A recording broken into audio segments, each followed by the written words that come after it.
JB here. Hope everyone's doing outstanding. January 2nd, 2025, about 9 o'clock here. Happy New Year. Talk really quick about some of the names I'm looking at and the markets and go from there. But take a look at S&P futures.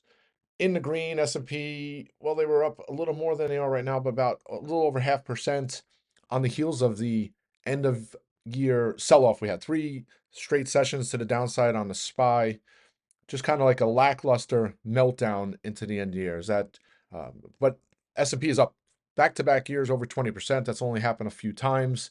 What does 2025 look like? And anybody's guess, but folks make predictions, whether it's going to be the start of a correction or pullback because of the higher debt, the fact that yields remain high, the tariffs. I mean, you can make this whole narrative, but every year you can make the same kind of narrative with different ingredients, right?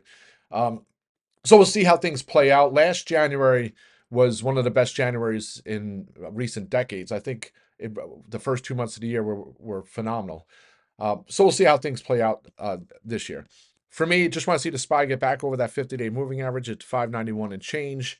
And then I'd be worried if we have a reversal here of the gap higher and then we start testing 585 on the SPY. I'll be looking for put hedges, similar to what I've been looking for the past couple weeks on weakness. All right, so that's the overall markets. Today, there's not much in the way of data to end the week. We have weekly jobless claims came in lower than expectations. Uh, yeah, and then won't be too much. And then, earnings season, I think, is a couple weeks. Um, you have orders too. So Tesla is supposed to announce their delivery orders 3 days after the end of the quarter. Some people are saying it's today. I mean, that's how it's always been. And then Tesla has kind of spoiled the markets. But did it just come out with deliveries? Because Tesla's selling off here. Uh, or maybe it did, huh? It's down here at 385. Crazy stuff yesterday, and obviously tragic events over there in New Orleans. And then, that the Tesla, the Cybertruck had explosives in the back in Vegas, which, and it's just, anyway, or rants for other days.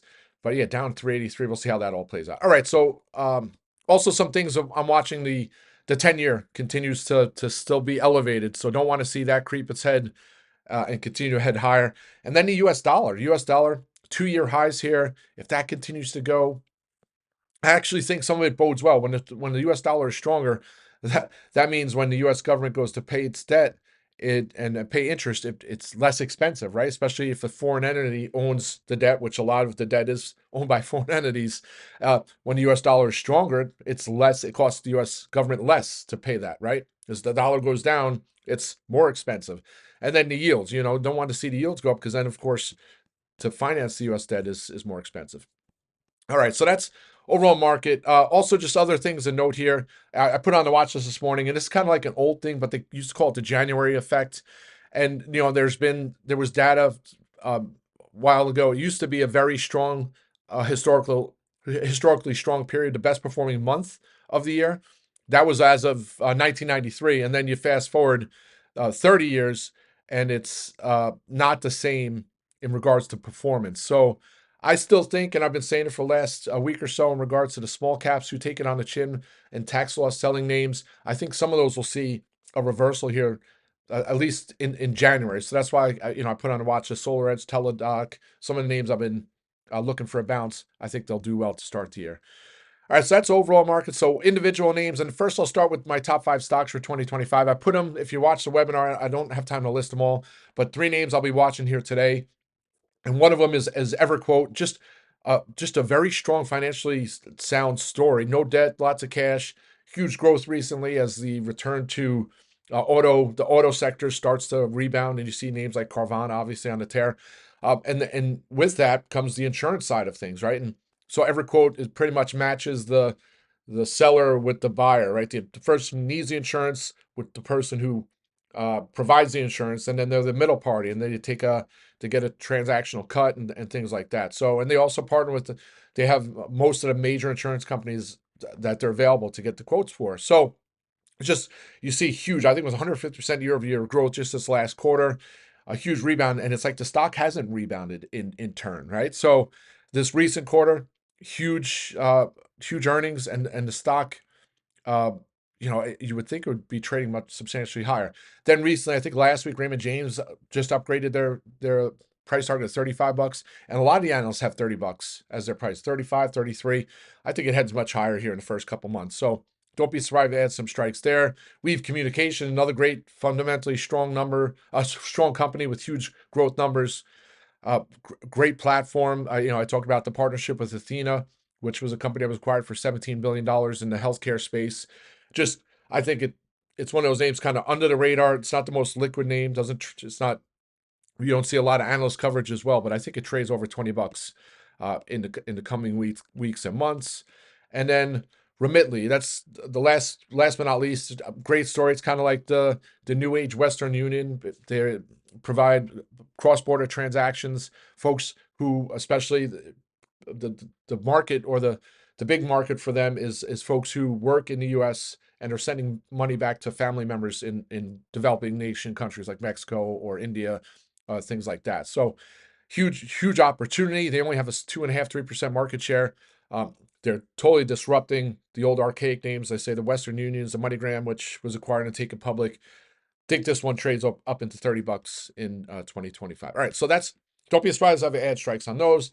And now in some old familiar names, and TripAdvisor. I mean, over $15 on Tuesday, 15.10 before pulling back with the rest of the market.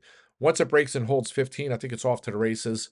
I put 28, $30 at some point this year, possibly on a buyout. Lemonade still have the bull flags set up, still in play. Don't want to see it drop under $35. That will kind of negate that bull flag setup. Confirmation will be over 42 or so. If it breaks 42, I'll look to get some more strikes. Not much here to add on Joby. Back to back sessions of red. Close down 3% on Tuesday. Chopping. So if you look at a chart, it actually looks like consolidation. So once that breaks 930, I'll look for add more strikes there. And then the other names. So Solar Edge, still waiting for that one to break out of its downtrend. Once it does, I think $20 plus. Teladoc, which is a name I had the strikes on. Well, when it broke into the 12s, still like this one for a nice bounce at some point. 50-day moving average 979. So I'll be watching that one today. And then on the flip side, those put plays into it and Deckers. Not saying that those are horrible stories, but I do think there's opportunities, especially if the market has some weakness. So don't be surprised if I add some puts on that. Also, last night, Roaring Kitty came out with another tweet. Ricky James, who did he come out with? He posted some tweet. Rick James. I forget what song. And so you have Unity Software going nuts, because I think he said Unity in one of the songs that he tweeted. The tweet was a song that had Unity in it. So, and it says a squeeze is coming soon or something. So maybe it is Unity. Premium is going to be wacky again, similar to what happened when I was in the calls last time. So I'll probably pass, but certainly be interesting to start the year. I think that's it, folks. Let's have a great day. Let's have a great start to the year. I'll be back on audio later. Rock and roll.